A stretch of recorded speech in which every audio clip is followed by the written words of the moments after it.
ഇനി capacity ഡിസിഷൻസിൻ്റെ importance ആണ് നമ്മൾ പറയാൻ പോകുന്നത്. ഒരു 6 മേജർ ഇമ്പാക്റ്റുകൾ ഉണ്ടാക്കാൻ പറ്റുന്നുണ്ട് കപ്പാസിറ്റി ഡിസിഷൻസിന്. ഫസ്റ്റ് പറയുന്നത്, capacity decisions have a real impact on the ability of organisation to meet future demands for product and service. ശരിക്ക് കപ്പാസിറ്റി ഡിസിഷൻസ് പെർഫെക്റ്റായിട്ട് എടുക്കുമ്പോഴാണ് ഇന്നിപ്പോൾ നമ്മുടെ പ്രോഡക്റ്റിൻ്റെ ഡിമാൻഡോ ഇന്നത്തെ അവസ്ഥയോ മാത്രം കണ്ടിട്ടല്ല ഒരു ഓർഗനൈസേഷൻ കപ്പാസിറ്റി ഡിസിഷൻസ് എടുക്കുക. ഈ ലോങ് ടേം ഏതൊരു ഓർഗനൈസേഷനും അവരുടെ വളർച്ച സ്റ്റാഗ്നൻ്റ് ആയിട്ട് അവിടെ നിർത്തണം എന്നുള്ള രീതിയിലല്ലല്ലോ. അവർക്ക് ഗ്രോ ചെയ്യണം, എക്സ്പാൻഡ് ചെയ്യണം, ഇതൊക്കെ തന്നെയായിരിക്കുമല്ലോ അവരുടെ ആഗ്രഹങ്ങൾ.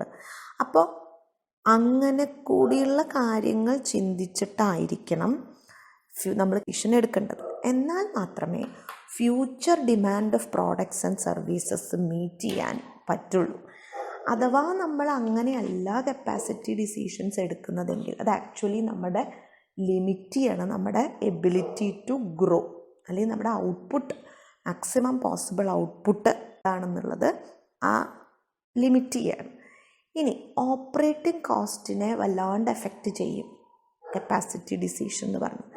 ഒരു ഐഡിയൽ സിറ്റുവേഷൻ പറയുകയാണെങ്കിൽ കപ്പാസിറ്റിയും ഡിമാൻഡ് റിക്വയർമെൻറ്റ്സും മാച്ച് ആവണം. ഐഡിയൽ കണ്ടീഷനാണ് പറയണത്. അങ്ങനെ മാച്ച് ആവുമ്പോൾ ഓട്ടോമാറ്റിക്കായിട്ട് ഓപ്പറേറ്റിംഗ് കോസ്റ്റ് കുറയും. കാരണം എന്തുകൊണ്ടാണെന്ന് വെച്ചാൽ നമുക്ക് 56 യൂണിറ്റ്സ് ഉണ്ടാക്കാൻ പറ്റുന്നുണ്ട്, 56 യൂണിറ്റ്സ് മാർക്കറ്റിൽ ഡിമാൻഡും ഉണ്ട്. അപ്പോൾ ദാറ്റ് മാറ്റേഴ്സ്. അപ്പോൾ സ്വാഭാവികമായിട്ട് ഓപ്പറേറ്റിംഗ് കോസ്റ്റുകൾ കുറയും. പക്ഷെ ഇതൊരു ഐഡിയൽ സിറ്റുവേഷനാണ്. പ്രാക്ടീസിൽ എപ്പോഴും അങ്ങനെയല്ല. ആക്ച്വൽ പറയുന്നത് നമ്മൾ എക്സ്പെക്റ്റ് ചെയ്ത ഡിമാൻഡിനെക്കാട്ടിലും വേരി ചെയ്യും, ടെൻസ് ടു വേരി. അപ്പോൾ അതനുസരിച്ചിട്ട് ഓപ്പറേഷൻ കോസ്റ്റ് വേരി ചെയ്യും. അപ്പോൾ നമ്മളൊരു 56 യൂണിറ്റ്സ് ഉണ്ടാക്കുക എന്നുള്ളത് ഡിമാൻഡ് വിചാരിച്ചു, അത് തന്നെയാണ് നമ്മൾ ഉണ്ടാക്കിയത്. പക്ഷേ ഡിമാൻഡ് കുറഞ്ഞു അല്ലെങ്കിൽ ചിലപ്പോൾ ഡിമാൻഡ് കൂടി. അപ്പോൾ അവിടെയൊക്കെ ഒരു മിസ്മാച്ച് വരും. അതനുസരിച്ചിട്ട് ഓപ്പറേറ്റിംഗ് കോസ്റ്റും വേരി ചെയ്യും. അപ്പോൾ ഈ കപ്പാസിറ്റി പ്ലാനിങ്ങിൽ ഈ ഒരു ബാലൻസ് കൂടി നമ്മൾ കപ്പാസിറ്റി ഡിസിഷൻസിൽ ഈ ഒരു ബാലൻസ് കൂടി കൊണ്ടുവരാൻ ഏറെക്കുറെ സാധിക്കും പക്കാ കപ്പാസിറ്റി ഡിസിഷൻ ആണെങ്കിൽ. ഇനി ഇനീഷ്യൽ കോസ്റ്റിൻ്റെ മേജർ ഡിറ്റർമിനൻ്റ് കപ്പാസിറ്റി ആണ്. കാരണം നമ്മളൊരു പ്രൊഡക്ഷൻ യൂണിറ്റ് സെറ്റ് ചെയ്യാൻ തുടങ്ങി. എത്ര യൂണിറ്റ് ഓഫ് പ്രോഡക്റ്റ് ഒരു ഡേ അല്ലെങ്കിൽ ഒരു മന്ത് അല്ലെങ്കിൽ ഒരു വീക്ക് നമുക്ക് പ്രൊഡ്യൂസ് ചെയ്യാൻ പറ്റും എന്ന കാൽക്കുലേഷനിലെ നമ്മൾ അവിടെയുള്ള മറ്റ് സജ്ജീകരണങ്ങളൊക്കെ ഉണ്ടാക്കുക. വേറെ എന്ത് സംഭവം പ്ലാൻ ചെയ്യുമ്പോഴും ഈ ഒരു പ്രോഡക്റ്റ് ഒരാഴ്ചയിൽ അല്ലെങ്കിൽ ഒരു മാസത്തിലൊക്കെ എത്ര ഉണ്ടാക്കാൻ പറ്റണം എന്നൊരു കാൽക്കുലേഷൻ്റെ ബേസ് ചെയ്തിട്ടായിരിക്കുമല്ലോ. അപ്പോൾ ഹൈ കപ്പാസിറ്റിയാണ് നമ്മൾ പ്ലാൻ ചെയ്യുന്നത്, അതനുസരിച്ചിട്ട് നമ്മുടെ ഇനീഷ്യൽ കോസ്റ്റ് കൂടും. അപ്പോൾ ആ ഒരു റിലേഷൻ എപ്പോഴും ഇനീഷ്യൽ കോസ്റ്റും കപ്പാസിറ്റിയും തമ്മിലുണ്ട്. ഇനി എപ്പോഴും ഓർക്കേണ്ട ഒരു കാര്യം, കപ്പാസിറ്റി ഡിസിഷൻ എന്ന് പറയുന്നത് long term commitment of resources വരുന്നതാണ്. നമ്മൾ കപ്പാസിറ്റി പ്ലാൻ ചെയ്യുമ്പോൾ ഓരോ മെഷീനറി വാങ്ങിക്കുമ്പോൾ സ്കിൽഡായിട്ടുള്ള ആൾക്കാരെ എടുക്കുമ്പോൾ ഹൈഫൈ ടെക്നോളജികൾ പർച്ചേസ് ചെയ്യുമ്പോഴൊക്കെ ഇത് ഫ്യൂച്ചറിലേക്ക് ഒരു വലിയൊരു കാലഘട്ടത്തിലേക്ക് നമ്മൾ കൊടുക്കുന്ന കമ്മിറ്റ്മെൻറ്റാണ്. 2 ദിവസത്തിനുള്ള കമ്പനി പൂട്ടിക്കഴിഞ്ഞാൽ ഒന്ന് ആലോചിച്ച് നോക്കി എന്തൊരു നഷ്ടമായിരിക്കും അല്ലേ. Capacity planning is A long term commitment relation. അതൊരു വലിയൊരു കാലത്തേക്കുള്ള ഒരു ഡിസിഷനാണ് എന്നുള്ളതും അതിൻ്റെ ഇമ്പോർട്ടൻസ് കൂട്ടുന്നുണ്ട്. തീർച്ചയായിട്ടും ഇത് നമ്മുടെ കോമ്പറ്റീറ്റീവ്നെസ്സിനെ കൂട്ടും. എത്രയും പെട്ടെന്ന് ക്വിക്ക്ലി കപ്പാസിറ്റി ആഡ് ചെയ്തിട്ട് ഡിമാൻഡ് കൂടുകയും കുറയുകയും. ഡിമാൻഡൊക്കെ നമുക്ക് എക്സ്പെക്റ്റ് ചെയ്യാനേ പറ്റുള്ളൂ. It need not be. ഇപ്പോൾ നമുക്കറിയാം ഏപ്രിൽ മെയ് മാസത്തിലൊക്കെ ഒരു വെക്കേഷൻ ടൈമായിരുന്നു. അപ്പോൾ ഓട്ടോമാറ്റിക്കായിട്ട് ഹോട്ടൽസ്, ലോഡ്ജസ്, അങ്ങനെയുള്ള വിനോദസഞ്ചാര കേന്ദ്രങ്ങളൊക്കെ അവരുടെ സംവിധാനങ്ങളും കപ്പാസിറ്റിയൊക്കെ കൂട്ടി ആൾക്കാരെ വരവേൽക്കാൻ നിന്നിരുന്ന സമയത്തല്ലേ കൊറോണ വന്നിട്ട് ലോക്ക്ഡൗൺ ആയത്. അപ്പോൾ ഒന്ന് ആലോചിച്ച് നോക്ക്, അവിടെ ഒരു അൺഫോർസീൻ കണ്ടീഷനാണ്. ആരെങ്കിലും വിചാരിച്ചിരുന്നോ? അപ്പോൾ സത്യം പറഞ്ഞാൽ അവർ വെച്ചിരുന്ന കപ്പാസിറ്റി പ്ലാനിങ് മൊത്തം ഇതായിപ്പോയി. അപ്പം എത്രയും പെട്ടെന്ന് അത്തരം സിറ്റുവേഷനോട് അഡാപ്റ്റ് ചെയ്ത് ക്വിക്ക്ലി വീണ്ടും നോർമൽ ആവാൻ പറ്റുമ്പോഴാണ് നമ്മൾക്ക് ഒരു കോമ്പറ്റീറ്റീവ്നെസ് ഉണ്ടാവുക, ഈവൻ ദ മോസ്റ്റ് അൺഫോർച്യൂൺ സിറ്റുവേഷനിൽ പോലും. അത് കപ്പാസിറ്റി ഡിസിഷൻസിന് വലിയൊരു ഇതാണ്. ഇനിയിപ്പോൾ നമ്മളിപ്പോൾ ഇങ്ങനെ ഒരു കൊറോണ ഉണ്ട് എന്ന് പറഞ്ഞിട്ട് നമുക്കൊരു കാലത്തും ഇനി ഏപ്രിൽ മെയ്യിൽ വെക്കേഷൻ ആൾക്കാർ വരില്ല എന്നുള്ളൊരു അസംഷൻ പറ്റും. ഈവൻ ഇപ്പോൾ ലോക്ക്ഡൗൺ കഴിഞ്ഞ സിറ്റുവേഷൻ നോർമലായപ്പോൾ വീണ്ടും അവർക്ക് ആൾക്കാരെ കിട്ടിത്തുടങ്ങിയില്ലേ. സോ ആ ഒരു അഡാപ്റ്റേഷൻ പോസിബിൾ ആകുന്നത് കപ്പാസിറ്റി ഡിസിഷൻ്റെ ഒരു എഫക്റ്റും കൂടി അതിലുണ്ട്. ഇനി മാനേജ് ചെയ്യാൻ കുറച്ചും കൂടി എളുപ്പമായിരിക്കും, കാരണം അപ്രോപ്രിയേറ്റ് കപ്പാസിറ്റി ഉണ്ട്, അതിന് വലിയ തെറ്റില്ലാണ്ട് എഫിഷ്യൻ്റായിട്ട് നടക്കുന്നുണ്ട്, മാർക്കറ്റിൽ ഡിമാൻഡിനനുസരിച്ച് പ്രോഡക്റ്റുകൾ കൊടുക്കാൻ പറ്റും. അതൊരു മിനിമം റിക്വയർമെൻ്റ് ആണല്ലേ. ആ കാര്യത്തിൽ ഏകദേശം തീരുമാനമായാൽ മാത്രമേ റിസർച്ച് ആൻഡ് ഡെവലപ്മെൻറ്റും മറ്റ് ഇന്നോവേഷൻ കാര്യത്തെക്കുറിച്ചൊക്കെ കമ്പനിക്ക് ചിന്തിക്കാൻ പോലും പറ്റുള്ളൂ. കാരണം അതല്ല, ഈ ഡിമാൻഡിങ്ങിന് നമ്മുടെ capacity of the firm under യൂട്ടിലൈസോ ഓവർ യൂട്ടിലൈസോ ആയിട്ട് കിടക്കുക. അപ്പോൾ ഓപ്പറേറ്റിംഗ് കോസ്റ്റിൽ വൻ ഫ്ലക്ച്വേഷൻസ് ഉണ്ടാവുക. അങ്ങനെ വരുമ്പോൾ ഈ പ്രശ്നം പരിഹരിക്കാൻ തന്നെ നമുക്ക് ചിലപ്പോൾ പറ്റിയെന്ന് വരില്ല. അപ്പോൾ നമ്മുടെ ആ മൊത്തം സിസ്റ്റമേ ഡിസ്ട്രപ്റ്റ് ആവും. അങ്ങനെ ഒരു മൊത്തം സിസ്റ്റം ഡിസ്ട്രപ്റ്റ് ആയിക്കഴിഞ്ഞാൽ നിങ്ങളൊന്ന് ആലോചിച്ച് നോക്കിയേ, പിന്നെ അവർക്ക് മറ്റ് ഡെവലപ്മെൻറ്റിനെയും ഗ്രോത്തിനെയും കുറിച്ചൊക്കെ ചിന്തിക്കാൻ പറ്റും? ഇല്ല. അപ്പോൾ അതുകൊണ്ടൊക്കെയാണ് ഈ കപ്പാസിറ്റി ഡിസിഷൻസ് വളരെ ഇമ്പോർട്ടൻ്റ് ആണെന്ന് പറയുന്നത്.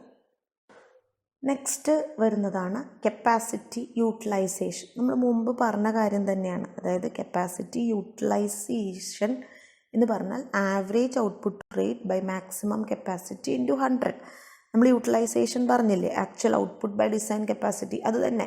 പക്ഷെ അത് ആക്ച്വൽ ഔട്ട്പുട്ടിന് ആവറേജ് ഔട്ട്പുട്ടെന്നും മാക്സിമം ഡിസൈൻ കപ്പാസിറ്റീനെ മാക്സിമം കപ്പാസിറ്റി ഇൻറ്റു 100 എന്ന് പറയുമ്പോൾ അത് പെർസെൻറ്റേജിൽ എക്സ്പ്രസ് ചെയ്യുന്നേ ഉള്ളൂ. അപ്പോൾ നമ്മൾ പറഞ്ഞു യൂട്ടിലൈസേഷൻ എന്ന് പറയുന്നതാണ് അത് നമ്മൾ കൺസിഡർ ചെയ്യുകയാണെങ്കിൽ, നേരത്തെ ഒരു പ്രോബ്ലത്തിൽ 72% എന്ന് പറഞ്ഞാൽ 100% കിട്ടാൻ സ്ഥലത്ത് നമ്മളുടെ ഇപ്പോഴത്തെ അവസ്ഥകൾ വെച്ച് 72% കിട്ടുന്നുള്ളൂ. അപ്പോൾ ഇതെന്തുകൊണ്ടാണെന്ന് വെച്ചാൽ ഈ മാക്സിമം കപ്പാസിറ്റി എന്ന് പറയുന്നത് ഒരു ഐഡിയൽ സംഭവമാണ്. അതൊരു പ്യുവർലി ടെക്നോളജിലി ഡിറ്റർമൈൻഡ് മെഷറാണ്. ഇത്രയേ ഉള്ളൂ. Simply it means maximum possible output which could be produced using the available technology capital.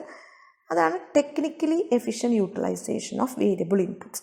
അപ്പോൾ നിലവിലുള്ള ക്യാപിറ്റലും ടെക്നോളജിയും ഇൻപുട്സും ഒക്കെ നമ്മൾ ഉപയോഗിക്കുകയാണെങ്കിൽ കിട്ടാവുന്ന മാക്സിമം പോസിബിൾ ഔട്ട്പുട്ട്, അതൊരു ടെക്നോമൈൻഡ് മെഷർ മാത്രമാണ്. അതിനെയാണ് നമ്മൾ ഈ ഡിസൈൻ കപ്പാസിറ്റി അല്ലെങ്കിൽ മാക്സിമം കപ്പാസിറ്റി എന്ന് പറയുന്നത്. പക്ഷേ ഇക്കണോമിക് ഇമ്പാക്റ്റുകളൊന്നും നമ്മളിവിടെ കൺസിഡർ ചെയ്യുന്നില്ല. ഇക്കണോമിക് ഇമ്പാക്റ്റ് എന്ന് പറയുമ്പോൾ ക്യാപിറ്റൽ സ്റ്റോക്ക് കൊണ്ടുണ്ടാകുന്ന ടെക്നോളജി വേരിയേഷനിൽ input prices, output prices, technically efficient fully utilised factors of productions അല്ല എങ്കിൽ ആ വരുന്ന ഇക്കണോമിക് ഇമ്പാക്റ്റുകളൊന്നും ഒരിക്കലും ഈ ഒരു മാക്സിമം കപ്പാസിറ്റിയിൽ നമ്മൾ കൺസിഡർ ചെയ്യുന്നില്ല. അപ്പോൾ നമ്മൾക്ക് കപ്പാസിറ്റി യൂട്ടിലൈസേഷൻ ഇങ്ങനെ സെറ്റ് ചെയ്യാമെങ്കിലും രണ്ട് കാര്യങ്ങൾ നമ്മൾ ഇതിനോട് ചേർത്ത് നോക്കേണ്ടതുണ്ട്. ഒന്ന് പീക്ക് കപ്പാസിറ്റി, ഒന്ന് ഇഫക്റ്റീവ് കപ്പാസിറ്റി. ഇഫക്റ്റീവ് കപ്പാസിറ്റി നമ്മൾ പറഞ്ഞു, നമ്മളുടെ മാക്സിമം കപ്പാസിറ്റിയിൽ നിന്ന് അലവൻസുകൾ മാറ്റി വെച്ചിട്ട് ഒരു ഓപ്പറേഷൻസ് മാനേജർ സെറ്റ് ചെയ്യുന്ന കപ്പാസിറ്റി പറയാം. അലവൻസ് നമ്മൾ പറഞ്ഞു, പേഴ്സണൽ ടൈം ഉണ്ടാവും, മെയിൻ്റനൻസ് ഉണ്ടാവും, സ്ക്രാപ്പ് ഉണ്ടാവും, ഇത്തരം കാര്യങ്ങൾ. ഇതിനെ ഇഫക്റ്റീവ് കപ്പാസിറ്റി. പീക്ക് കപ്പാസിറ്റി എന്ന് പറഞ്ഞാൽ maximum output that A process or facility can achieve under ideal condition. Peak capacity കൊണ്ട് ഉദ്ദേശിക്കുന്നത് ഈ മാക്സിമം കപ്പാസിറ്റീനെ തന്നെയാണ്. ഈ മാക്സിമം കപ്പാസിറ്റി ഒരിക്കലും എല്ലാ സമയത്തും കിട്ടാൻ പറ്റുന്നത് ഒരു മാക്സിമം ഔട്ട്പുട്ട് എന്ന് പറയുന്നത് ഒരു ഐഡിയൽ കണ്ടീഷനിലാണ്. അതൊരു ഷോർട്ട് പീരീഡിലേക്ക് മാത്രമാണ്. ഒരു എൻറ്റയർ ഇയറിൽ ചിലപ്പോൾ നമുക്ക് ഈ പീക്ക് നല്ല ഡിമാൻഡ് വന്ന സമയത്ത് ഈ യൂട്ടിലൈസേഷൻ നമ്മൾ നേരത്തെ പറഞ്ഞ ഈ 72% എന്നൊക്കെ മാറിയിട്ട് നമുക്ക് ചിലപ്പോൾ ഡിസൈൻ കപ്പാസിറ്റിയോളം എത്താം. ഒരു ദിവസം 36 ട്രക്സ് ഉള്ളൂ എന്ന അവസ്ഥയിൽ നിന്ന് നമ്മളുടെ ഐഡിയൽ കണ്ടീഷനുകളൊക്കെ വന്നു, എല്ലാവരും എല്ലാ ദിവസവും വർക്ക് ചെയ്യുന്നു, ലീവില്ല, വലിയ മെയിൻ്റനൻസ് ഒന്നും ആവശ്യം വന്നില്ല. അങ്ങനെയൊക്കെ വരുമ്പോൾ ചിലപ്പോൾ ആയിട്ടുള്ള 50 ട്രക്സ് പെർ ഡേ എന്നുള്ള അവസ്ഥയിലേക്ക് എത്താം. അപ്പോൾ അതാണ് പീക്ക് കപ്പാസിറ്റി എന്നുദ്ദേശിക്കുന്നത്.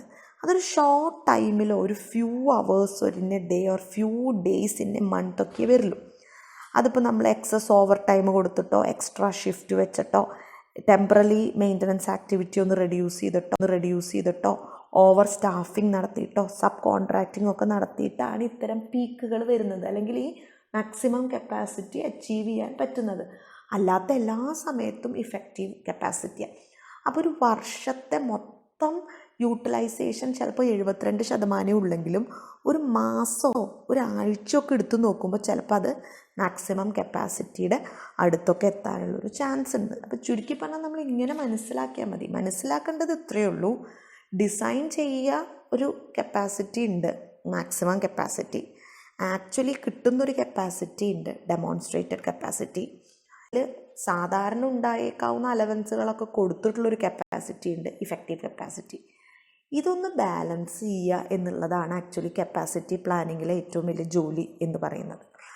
മാക്സിമം കപ്പാസിറ്റിയിൽ നിന്ന് വളരെ വ്യത്യസ്തമായിട്ടൊരു ഇഫക്റ്റീവ് കപ്പാസിറ്റിയും അതിനോട് ഒട്ടും ചേരാത്ത രീതിയിലുള്ളൊരു ആക്ച്വൽ കപ്പാസിറ്റി ആണ് നിങ്ങളുടെ ഫേമിനെങ്കിൽ എന്തോ ഒരു പ്രശ്നം നിങ്ങളുടെ കപ്പാസിറ്റി പ്ലാനിങ്ങിലുണ്ട് എന്നാണ് നമുക്ക് മനസ്സിലാക്കേണ്ടത്. അതല്ല ഇതൊക്കെ ഇപ്പം നേരത്തെ പറഞ്ഞ പോലെ 50 ഡ്രഗ്സ്, അതൊരു 40 ഡ്രഗ്സ് ഇഫക്റ്റീവ്, ആക്ച്വലി 36, വലിയ കുഴപ്പമില്ല, ഇറ്റ്സ് അലവബിൾ. ഇതൊക്കെ പ്രാക്ടിക്കലി ഇങ്ങനെയാണ്. അപ്പോൾ ആ ഒരു അണ്ടർസ്റ്റാൻഡിങ്ങിന് വേണ്ടിയിട്ടാണ് നമ്മൾ കപ്പാസിറ്റി യൂട്ടിലൈസേഷൻ എന്നും കപ്പാസിറ്റി എന്നും ഇഫക്റ്റീവ് കപ്പാസിറ്റി എന്നുള്ള കുറേ ടേമുകൾ മനസ്സിലാക്കി വെക്കേണ്ടത്. ക്ലിയർ? ഇനിയിപ്പോൾ ഇത് മനസ്സിലാക്കാൻ കുറച്ചും കൂടി എളുപ്പമായിട്ട് ഒരു എക്സാമ്പിൾ നോക്കാം.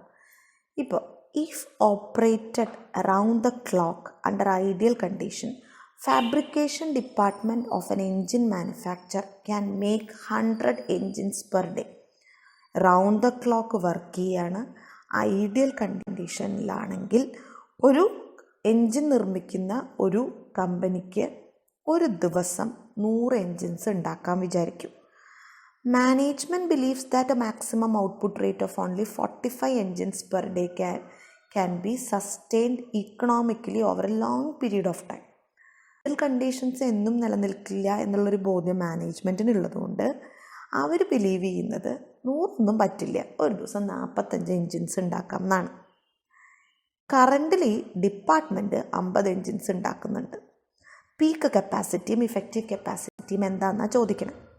അപ്പോൾ നമുക്കറിയാം പീക്ക് കപ്പാസിറ്റി എന്ന് പറഞ്ഞാൽ actual output divided by design capacity into 100 ആണ്. അപ്പോൾ 50 എൻജിൻസാണ് ഇപ്പോൾ ശരിക്കും ഉണ്ടാകുന്നത്. 100 എൻജിൻസ് ഉണ്ടാക്കാം എന്നുള്ളതാണ് അതിൻ്റെ ഡിസൈൻ കപ്പാസിറ്റി. അപ്പോൾ യൂട്ടിലൈസേഷൻ പീക്ക് എന്ന് പറയുന്നത് 50% വരും. പക്ഷേ ഇഫക്റ്റീവ് കപ്പാസിറ്റി, ഇനി യൂട്ടിലൈസേഷൻ ഇഫക്റ്റീവ് നോക്കുമ്പോൾ 50 എന്നാണ് ശരിക്കും ഇപ്പോൾ ഉണ്ടാക്കുന്നത്. ഇഫക്റ്റീവ് കപ്പാസിറ്റി എന്ന് പറയുന്നത് 45 ഉള്ളൂ. ഇപ്പോൾ 50/45 × 100 എന്ന് പറയുമ്പോൾ 111% എന്ന് വരും, 111. അപ്പോൾ ഇവിടെ ശരിക്ക് പീക്ക് കപ്പാസിറ്റി 50% പറയുന്നുള്ളെങ്കിലും ഇഫക്റ്റീവ് കപ്പാസിറ്റി വെച്ച് നോക്കുമ്പോൾ നമ്മൾ വളരെ ഇക്കണോമിക്കലാണ്. അപ്പോൾ ഇവിടെ ഈ ഡിഫറൻസ് നിങ്ങൾ നോക്കൂ. പീക്ക് കപ്പാസിറ്റി വെൽ ഷോർട്ടാണ്, കാരണം നമുക്ക് 50% പീക്ക് കപ്പാസിറ്റി എത്തുന്നുള്ളൂ. പക്ഷേ ഇഫക്റ്റീവ് യൂട്ടിലൈസേഷൻ നടക്കുന്നത് നോക്കൂ, 100ലും മേലെയാണ്. So it is most economical. അതാണ് ഇതിൽ നിന്ന് നിങ്ങൾ മനസ്സിലാക്കേണ്ട ഒരു കാര്യം.